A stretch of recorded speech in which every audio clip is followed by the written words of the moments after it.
Welcome to Ciao Bella, hosted by me, Erica Firpo, a travel journalist based in Rome. Each episode of Ciao Bella, I sit down with Italy's creators, contemporary artists and artisans, designers, culinary experts, heritage brands, and innovative aesthetes, and more who are defining and redefining 21st century Italy.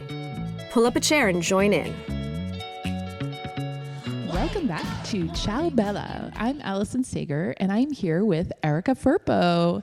Erica is the founder and creator of Ciao Bella podcast, and I'm so excited to be able to interview you today and switch around the tables. Well, thanks for having me. I've never been on this side of the microphone before. Well, hopefully you're going to have a good time, and hopefully it will be a very interesting and informative episode for your listeners. Well, Ciao Bella listeners, I hope you guys have a lot of fun because it's been a dream of mine, and I say that I say that with such heartfelt honesty to be the one answering the questions. So thanks, Allison. Thank you. So all of you know that Ciao Bella is a podcast which focuses on the different tastemakers of Italy that are redefining the 21st century in Italy. So Erica, you have interviewed a number of winemakers, fashion designers, chefs, hoteliers, pretty much anyone redefining the 21st century in Italy. And your podcast has over 70 episodes, yeah, right? I think published episodes, I think we're up to 70. Okay, yeah. If I count it correctly. 70 episodes over 5 seasons. Nope, that's over 4 seasons. Over 4 because seasons. This launches season 5. Amazing. All right, so this launches season 5. So how many seasons are in season 5? 10, right? How many episodes? Sorry. Well, we're working with 10 now, but there'll probably be more. Okay, wow. So really, this has been a labor of love for you. This has been such an exciting project. How did you develop this? What was the sort of spark that you decided, I need to do this podcast? Okay, the spark, it was a double spark. I am so lucky because I live in Italy, I live in Rome, I have as a travel journalist, I get to meet so many amazing people, not just within travel, but artists and creatives and designers and people just doing really, really, really cool things in Italy who love and value what Italy has. And I started to realize that, yeah, I can definitely tell those stories with words, but sometimes the stories don't get out there, whether they're not the right fit for a magazine or it's just not the right timing. And I started to think yes, I can share them on Ciao Bella, but what if I shared them in the first person? What if I let them, these great people, tell their own stories?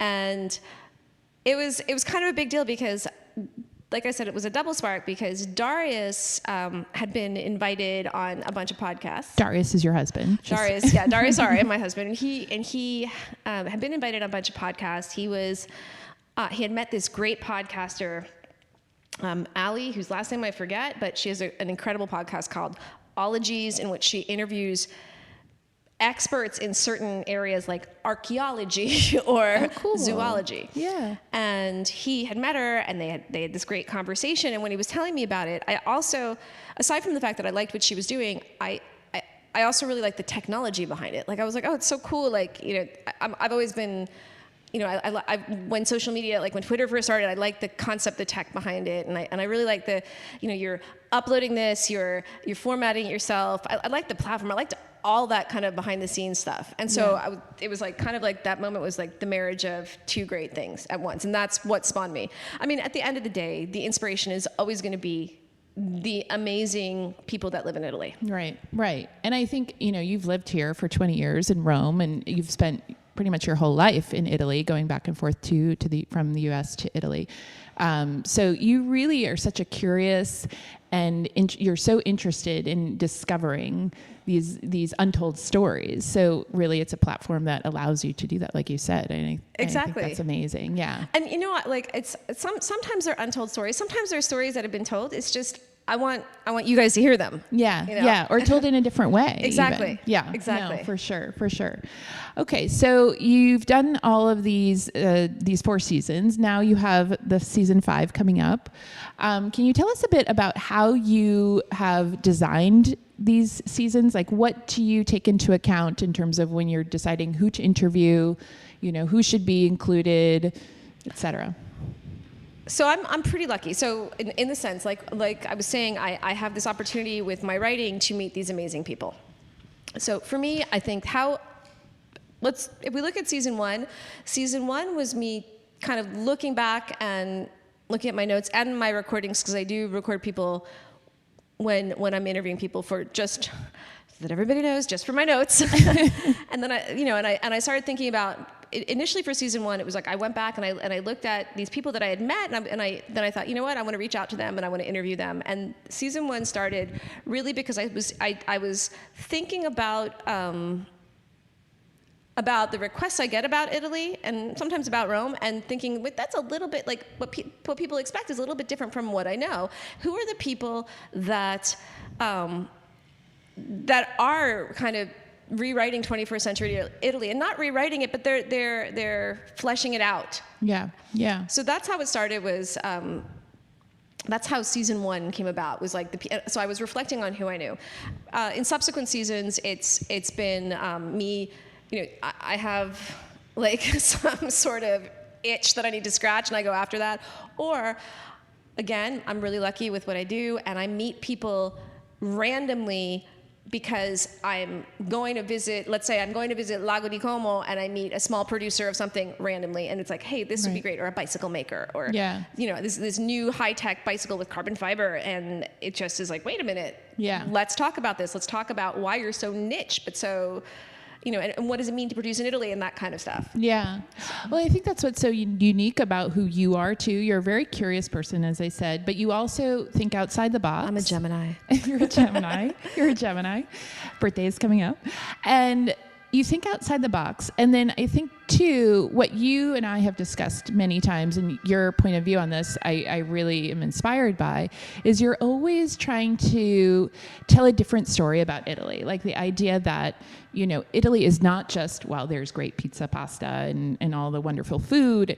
It's not this cliche. Can you talk a little bit more about that, what that means to you? Well, I think it's, in fact, I love speaking with you about this because you too had a growing up experience here, like a really strong one with you going to university in Italy. And I for me, I've always, coming to Italy was coming to see relatives and spending daily life with relatives, and which is always a lot of fun. It's a lot of relatives, but I got to see Italy for what it is, and we never came to Italy as tourists. Right. So I didn't really have that experience of, having, like, there were things that we had to see, or like it just. So I guess what. So I started to see, I grew up with Italy, and I saw how it grows up. And then people would say, oh, can you write about this great carbonara, which I will write every day about because it is my favorite dish. But, I was like, but what about contemporary art, exactly. Or what about like this cocktail scene, or, like Italy's like, I'm now way older, but I hung out with 18-year-olds who are 18-year-olds like anybody anywhere else. Yeah. And this is a conversation I think you and I have a lot, is that, we love bringing people to Italy. We love sharing the amazing things of Italy, but we also like the fact that Italy is pretty contemporary like anywhere else, and it shouldn't be. It's a great book to write. It's a great movie to see, but it shouldn't. But it isn't. It shouldn't be a painting, Right. Exactly. Yeah. There's so much more. There's so much more substance to it. Yeah, and it's also. I mean, it literally has the same growing pains as anywhere else. I always laugh because, I try to tell people when, like, if you're between the ages of 12 and 16, you're going to hang out at the Mick. Right. And people are like, what do you mean the Mick? I'm like, they hang out at McDonald's like any other kid. Or like the fact that Starbucks has finally made it to Rome, but it's not, guys, it's not in Rome. It's at an outlet mall about 45 minutes away. Kids are excited. Now, that doesn't mean that they're going to transform into that. But what it means is Italy's just like anywhere else. Yeah. And so it's really cool to see the young designers and the great art and, people that are doing things that 21st century people do. Exactly. But in an Italian approach, in a contemporary Italian approach. You can't take that. That's the beauty of it. Is you can't take the Italian out of it. And I mean, and that Italian can also be kind of boiled down to the Roman out of it or the Milanese out of it. Exactly. Which you really have your finger on the pulse of that in terms of what's happening regionally, locally. I mean, I try. I'm lucky because I have 2 spies in my house, and they're very unforgiving. So, yeah, tough judges you got. All right, so talking about all of this, let's talk about this upcoming season. Okay. Tell us a bit about what we can expect, who you've interviewed, who we're going to listen to. What are you excited to I'm share? pretty excited. I'm excited because it's still a work in progress, so I'm not going to spoil alert any of it. But I'm excited because this season, we're going to have some different kinds of people that you might not expect. We're going to talk a little bit about fashion, but from a different perspective. What does it mean to be what does it mean to be a fashion designer in Italy, but not necessarily Italian, but who has all the amazing pedigree of Italian design. Yeah. We're going to talk about contemporary art in Rome, which is one of my favorite things to talk about. Yeah. Which it's really hard to find to some degree. Or it's not hard to find. It's just if you're not looking for it, you might not find it. Well, that goes back to the idea that it's like everybody goes to these incredible monuments and, incredible historic sites, but then there's a whole other side to Rome in terms of contemporary art that you have certainly introduced me to and continue to educate me on. Well, I think, it's so funny because I'm first of all, thank you for coming with me to the Biennale. Not this time, but it was 2 years ago, 3 years ago. 2 years ago. 2019. Or 2019, 3 years ago. 2019, and it was kind what of an like experience that was with you. Well, it was kind of like a fantasy come true because I got to boss you around in the art world. Willingly, I was bossed around. Like I was like, Allison, I will not talk to you. You will come and see everything that I tell you to do. If I don't talk, just smile. Yeah. Just feed me. Yeah, so anytime there's contemporary art, I'm always like, please come with me. And obviously, I have other friends. Sure. But and they geek out with me on art. But it is kind of one of my passions. It's so funny. Darius said to me one day, he's like, I realize that when you travel, the first thing you look for is art, contemporary art, and then food. Amazing. And I was I just was kind of like, yeah, but I mean, like, doesn't everybody? Yeah. And then I realized, but when I travel with you, all you look for are old stones. Right. Everybody has their passion. Everybody has the thing that they love. Yeah. So, so yes, contemporary art in Rome, which I'm really excited because there is a great gallery in Rome that was a surprise to me. Nice. And then we're going to head over to Venice for a bit. And we have three different people that I'll be speaking with who will speak about different aspects of Venice, from the cocktails to the food scene. Oh, nice. Yeah, and they've got a great cocktail week in Venice. They do this amazing cocktail that I've heard so much about from, in the last 6 months. They were just talking about it. So that will be really cool. They have a really cool cocktail week. And it's also great because there are cocktail weeks all over the world. Yeah. But because Venice is so tiny and there's no, the beauty of it is there's no new buildings, right? Right. So they have cocktail week in these historic palazzi. Amazing. And you just kind of can't help but feel like the Italian Jay Gatsby, you know what I mean? It's so much fun. Yeah. Or what is it? Maybe Nick Carraway? I guess I don't know which one. Yeah, no, totally. Tom Buchanan, I hope not, but. Well, it's like that intersection of historic, or ancient, depending on the structure where you are, with modern. And that is like such a, I think we've talked about this too, is such an amazing experience to have in Italy when you can bridge those. And they do it really well when they're able to do it. They do it really well. And I think that's probably what spawned the podcast. Yeah. And I've been really lucky because I think I've loved every person that I've spoken with. So 70 interviews, 70 great conversations. Earlier you were asking me, what was my favorite interview? And I was taking a What look. is your favorite interview? I think it's really hard, but I decided that I'm going to just give a few shout outs. I like everybody. I've loved every interview, but but I was taking a look, and one of my favorites is JJ Martin, because I think she's such a great speaker, and she talks about her story founding La Double J. That's from season 1. But I also love, and I think everybody should listen to this, Patrick Pistolesi. Yeah, that's a great episode. I've listened to it. It's a longer one. He is a bartender in Rome who just he's a barman. Like, he knows how to tell a story. And he knows how to tell his story really, really well. And it's just so much fun to hear that. Yeah. So that's one of my favorites, or two of my favorites. And then, season 2 was, I believe season 2 was what I'd like to consider. No, actually, that was season 3. So season 2, I was going to say, was my COVID season. Okay. No, season 2 might have been my COVID season. And that was a little bit harder because because we were all in lockdown, and you know that I like to do interviews in person, so I couldn't go anywhere. I've since grown up. I will do interviews online. Yeah.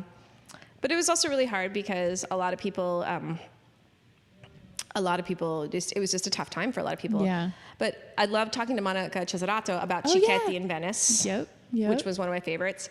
And then I also had, because I had done it right before lockdown, was I interviewed Jess Roseball, who is the chef at Casa Maria Luigia. So, and she's Canadian, right? She's Canadian, but studied with, she's worked with Massimo Bottura for a very long time. But it wasn't even the fact that I love Jess. It was that she makes this cotechino breakfast. Oh my God, yeah. And it's actually, Allison, we have to go there because you just need to have that breakfast with me. It's cotechino's not, in my opinion, I've never liked it growing up. And then I had it like her grilled version with the zabaione, and it was like, we just need to talk about this. Yeah. This one gold. thing. Yeah. Cotechino gold. So that was probably, maybe on a hunger level, one of my favorite episodes.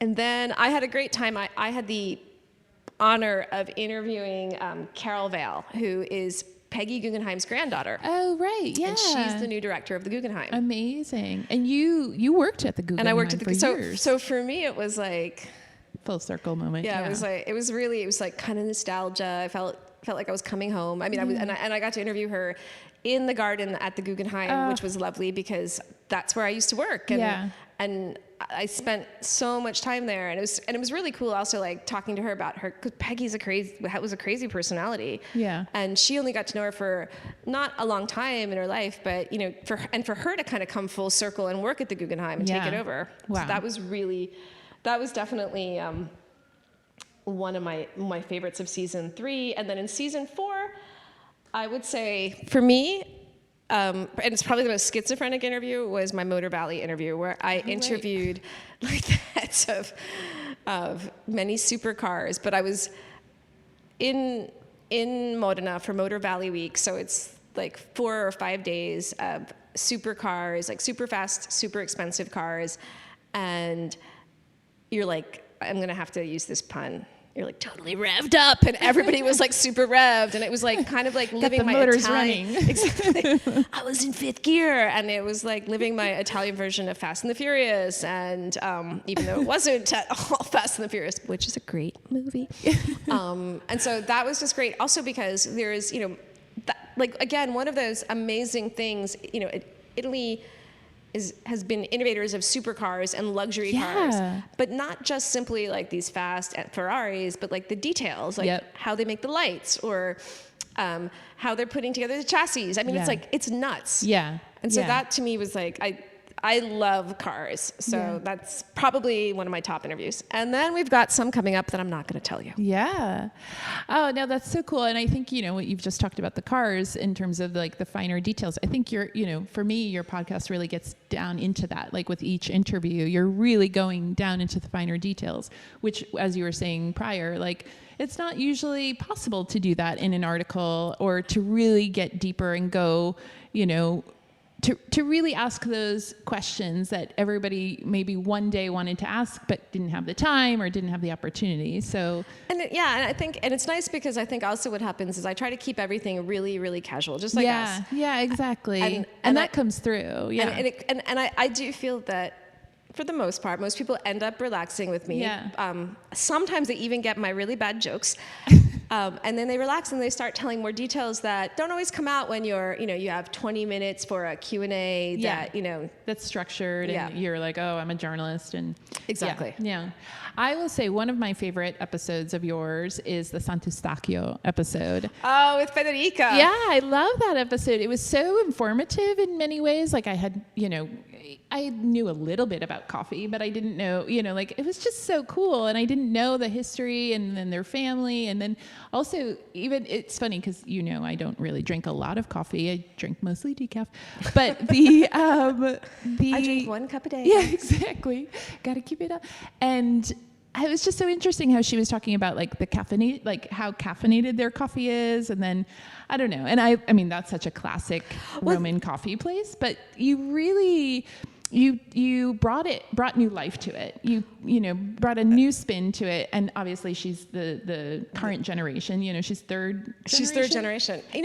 I'm really happy you reminded me of that one because aside from the fact that I've always loved San Eustachio, I think San Eustachio, it's definitely, it's been in every guidebook. It's a place that you must go in Rome. And a lot of people will kind of discount it because of that. And I've done it. It gets the long lines and, so people are like, it's really not that great, Erica. Like, why would you pick such a touristy place? And again, this is the kind of thing that you and I talk about, which is like, it is touristy. But at the same point, it's not. Yeah. And, like, for example, I am always in that area very early in the morning because of the school drop-off. Yep. Or, like, it's not even the school drop-off. It's called me walking back home.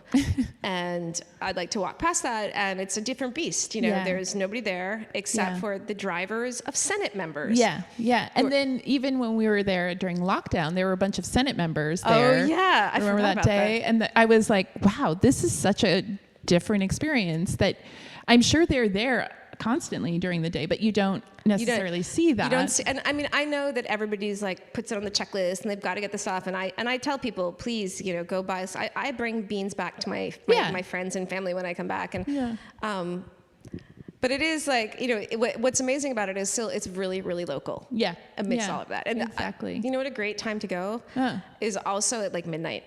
Oh yeah, no, I'm sure. Because it's like the drivers, and then us. Exactly. Love that. It's just I don't drink coffee at midnight. Yeah, I know. Would do it. We'll just have to bring people. I've already had my coffee at 10, and that's it. I'm so happy. I'm glad because I really love their story. I love their company. Yeah, and that interview was just a beautiful. Yeah, it was a beautiful interview. It was a beautiful conversation with Federica. And like I said, as you just pointed out, it really put a new spin on a place that I thought was just a tourist haunt, and yay. Exactly. All right. Well, I'm really excited for this new season. I can't wait to see who's going to come out and who's going to be on it. What do you find, along with your podcast and ideas that you have for the podcast, what inspires you these days? Like, what is it that, it's almost summer in Rome. We're pretty much out of lockdown, thankfully, and out of COVID to some extent.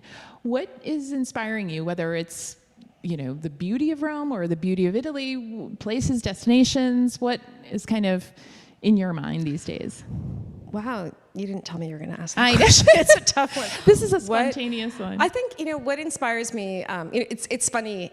Yesterday, I was walking home with Darius, and I don't know why I said to him, I was like, what I love about being here, what I love about Italy, what inspires me is Italians really love their country. Yeah. Not in this nationalist way, but more in the way of like they know. And by the way, everybody has the same thing, but people can be really critical too. But like, the beaches are really great. Yeah.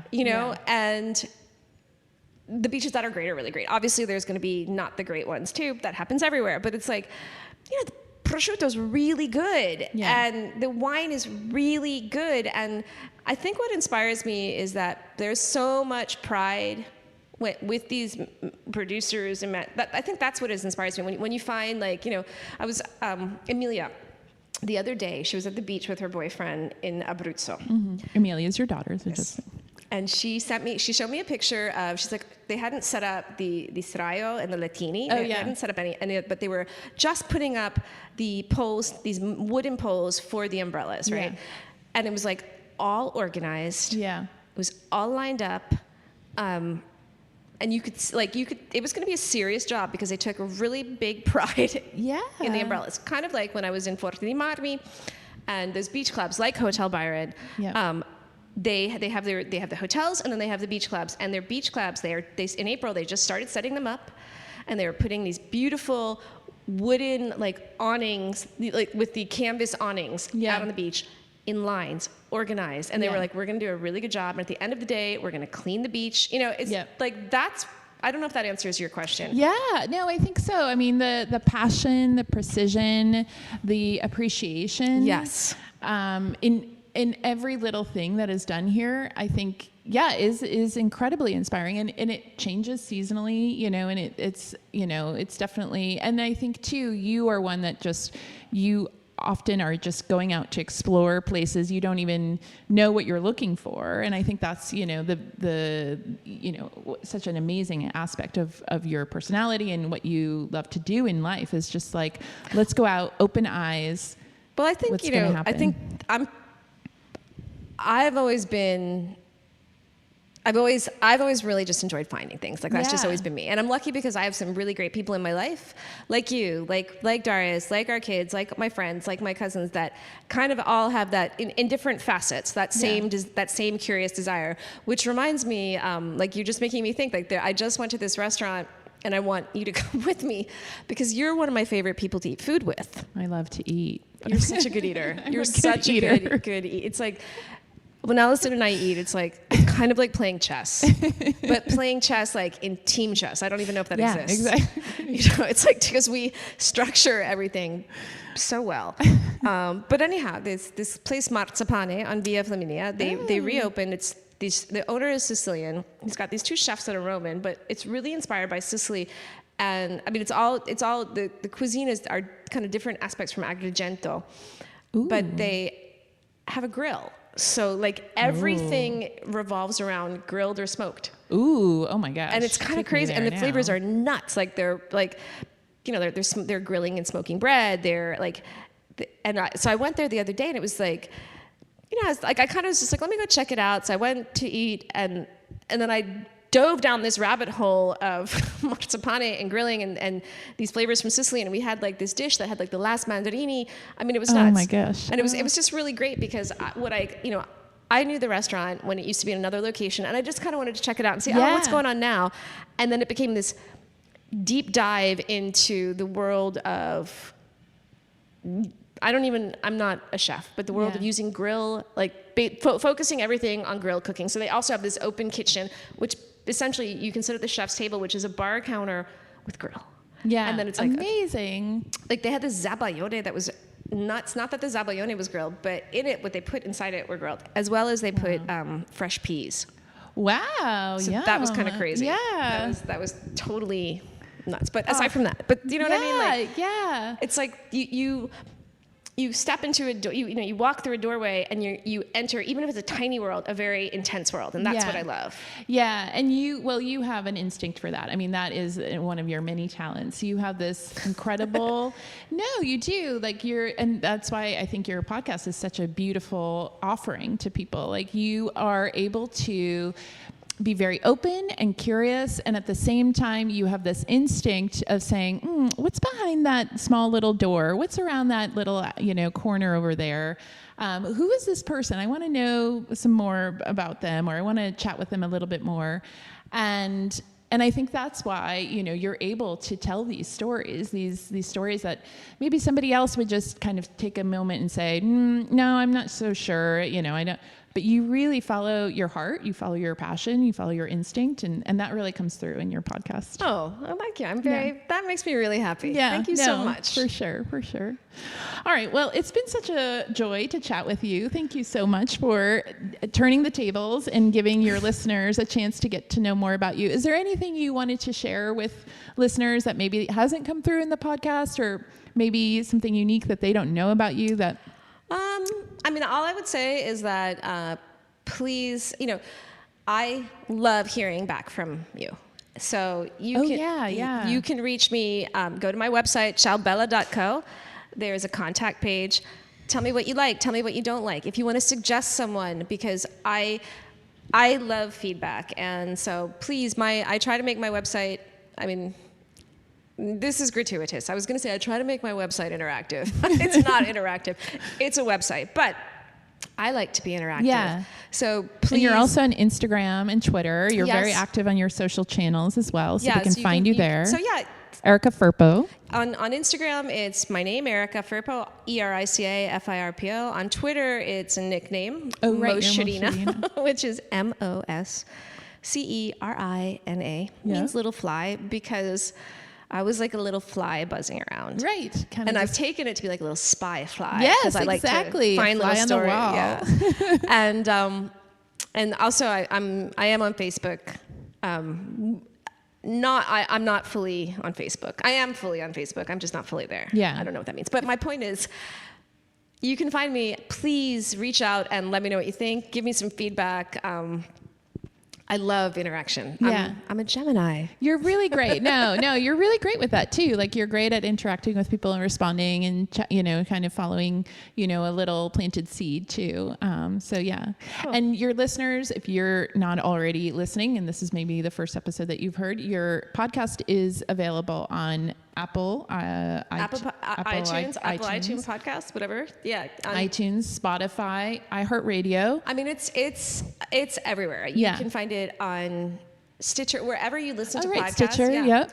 I always name the big three because that's what I listen to. Yeah. And if you don't feel like, and you can find it on Libsyn, and if you don't feel like going to any of those, you can actually go to my website. Oh yeah. ciaobella.co/podcast, and they're all there. There you go. You can listen at your leisure to the 70 episodes and then the 10 more that are coming up. And I'm going to have more than 10 for this upcoming one. I have 10 in the can, and I'm like you said, that was a great big sneeze. If you guys heard that, that was neither of us. There's someone in my house who can sneeze through walls. What I was going to say is, like you said, what ends up happening oftentimes is I'll be in the midst of doing one thing, and I get a snippet for a story, and I'm like, that would make a great podcast. So there'll probably be more coming up in this season. Nice. Very much looking forward to it. And thanks again, Erica, for sharing all of your lovely stories with us. Well, thanks for having me, Allison. Thank you.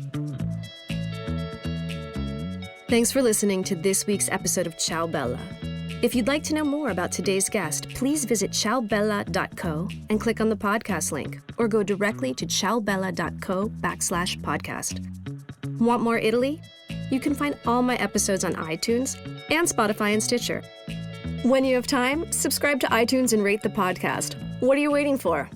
And if you want to be part of the podcast, email me or DM me your Italy questions. To learn more about me and my work, go to my website, ericafirpo.com, and follow my Italy adventures on Instagram at Erica Firpo. Ciao Bella! And a very big thank you and hug to Massimiliano Yonta, the producers of Ciao Bella, who continue to make me sound and feel great.